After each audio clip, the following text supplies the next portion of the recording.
తమిళంలో ఒక భారీ బడ్జెట్ సినిమా చేయడానికి దర్శకుడు సి సుందర్ సన్నాహాలు చేస్తున్నాడనే వార్త కొంతకాలంగా వినిపిస్తోంది.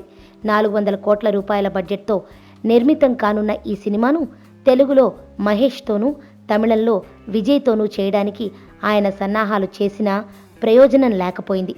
దాంతో జయన్ రవి, ఆర్యలతో ఈ సినిమా చేయడానికి ఆయన రెడీ అయ్యాడు.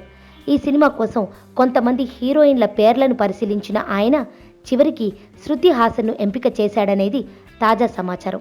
కథ విన్న వెంటనే శృతి హాసన్ ఓకే చెప్పేసిందని అంటున్నారు. తమిళంతో పాటు ఇతర భాషల్లోనూ ఈ సినిమాను విడుదల చేయాలనే ఆలోచనలో ఉన్నారు.